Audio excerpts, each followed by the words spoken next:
마스코트는 사람들에게 브랜드의 인지도를 높일 뿐만 아니라 친근감을 주는 효과가 있습니다. 미키 마우스가 없는 디즈니나 라이언이 없는 카카오를 상상할 수 없듯이 얼마나 좋은 캐릭터를 만드느냐에 따라 그 회사를 대표하기도 하는데요. 1980년대 미국 가정용 비디오 게임 시장은 닌텐도가 주름잡고 있었습니다. 그리고 그들에게는 강력한 마스코트, 마리오가 있었죠. 마리오를 앞세운 닌텐도는 비디오 게임 시장에서 한때 90%라는 점유율을 보유할 정도로 압도적이었고 그 누구도 경쟁 상대가 되지 못했습니다. 하지만 이런 닌텐도에게 도전장을 내민 회사가 있었으니 바로 세가였습니다. 1991년 세가에서 만든 소닉은 슈퍼마리오와 차별화된 매력으로 순식간에 사람들의 마음을 사로잡으면서 세가의 마스코트가 되었고 한때는 닌텐도와의 점유율을 역전시키는 등 슈퍼마리오의 경쟁자가 되었는데요. 이런 소닉은 어떻게 만들어지게 되었을까요?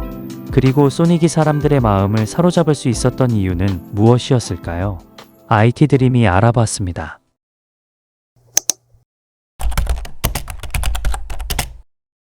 (1985년) 슈퍼마리오 브라더스가 미국에서 대박이 나면서 닌텐도는 단숨에 가정용 비디오 게임 시장의 강자가 되었는데요. 이런 닌텐도를 꺾기 위해 세가에서는 몇 가지 전략을 준비합니다.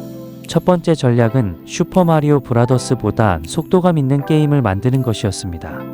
이는 당시 세가의 게임기가 닌텐도의 게임기보다 훨씬 성능이 좋았기 때문이었는데요. 그렇다면 속도감 있는 게임이란 무엇일까요?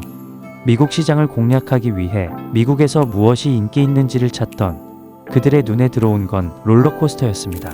캐릭터가 마치 롤러코스터처럼 빠른 속도로 움직이고 순식간에 위로 올라갔다가 또 내려가면서 중간중간 360도 회전도 해주면 단순히 느릿느릿 점프만 하는 마리오와 차별점을 가질 수 있을 것이고 그들의 게임기의 우수한 성능도 과시할 수 있을 것이라는 판단이었죠. 게임의 형태를 구상했으니 이제 캐릭터를 만들어야 했는데요. 여러분들은 빠른 속도라고 하면 어떤 캐릭터가 떠오르나요? 토끼, 강아지 등 여러가지 기획안들이 떠올랐지만 한참 부족했습니다. 뭔가 허를 찌를 만한 새로운 게 필요했죠. 그러던 중 쳇바퀴를 돌리고 있는 고슴도치를 보고 영감을 받습니다. 발이 안 보일 정도로 빠르고 등 뒤에 가시는 건드리면 아플 것 같은데요. 그리고 의도적으로 모든 부분에서 마리오와 반대로 만듭니다. 마리오가 귀엽고 둥글둥글하다면 이 고슴도치는 날카롭고 역동적입니다. 그리고 세가의 색깔과 비슷하게 파란색으로 시원한 느낌을 주고 그와 대비되는 빨간 신발을 신게 되는데요. 이름도 음속을 의미하는 소닉에서 따옵니다. 우리가 알고 있는 소닉이 탄생하는 순간이었죠. 캐릭터가 만들어졌으니 이제 마케팅이 필요했는데요. 닌텐도가 어린이들을 주요 고객으로 공략했다면 세가는 청소년들을 주요 고객으로 공략합니다. 형이 소닉을 즐기면 동생도 그걸 보고 따라할 것이고 그러면 자연스럽게 닌텐도의 고객들을 빼앗아 올 수 있기 때문이죠. 그래서인지 소닉은 사춘기 청소년들이 좋아할 만한 요소들을 다 가지고 있습니다. 소닉은 항상 자신만만하고 잘 웃지 않습니다. 눈을 크게 치켜뜨고 건들거리는 자세는 반항적으로 보이기까지 하죠. 누구도 따라올 수 없는 빠른 속도를 가지고 있지만 무적은 아닙니다. 때로는 실패하고 실수하기도 하지만 포기하지 않고 악당을 물리치는 정의로움을 갖고 있죠. 장애물을 마주친다면 빠른 속도로 그냥 부숴버립니다.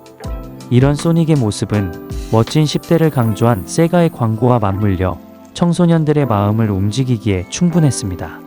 활용 정점은 닌텐도를 은근슬쩍 놀리는 대담한 광고였습니다. 스포츠카는 소닉을 싣고 빠르게 달리고 있는 반면 마리오는 낡은 우유 트럭에 실려 있습니다.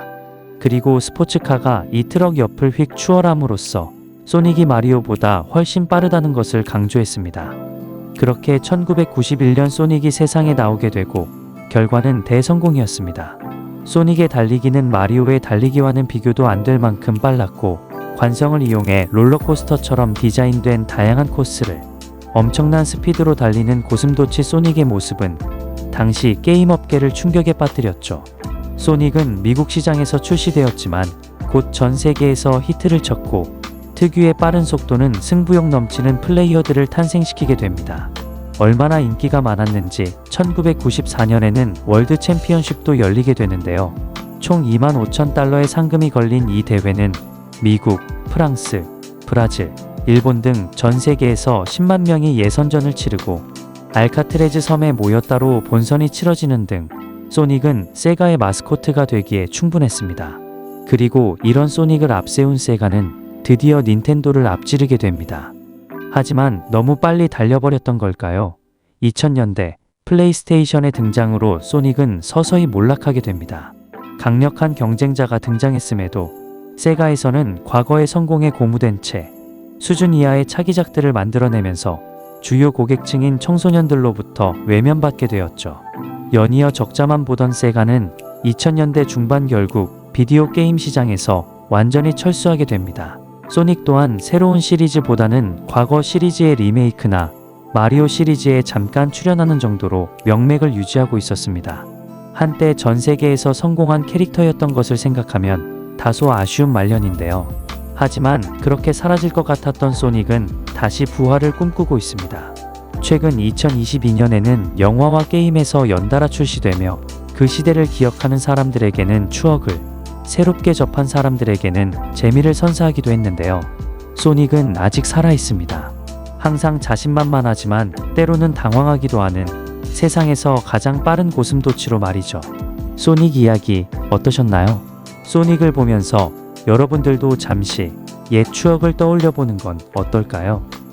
지금까지 IT 드림이었습니다. 감사합니다.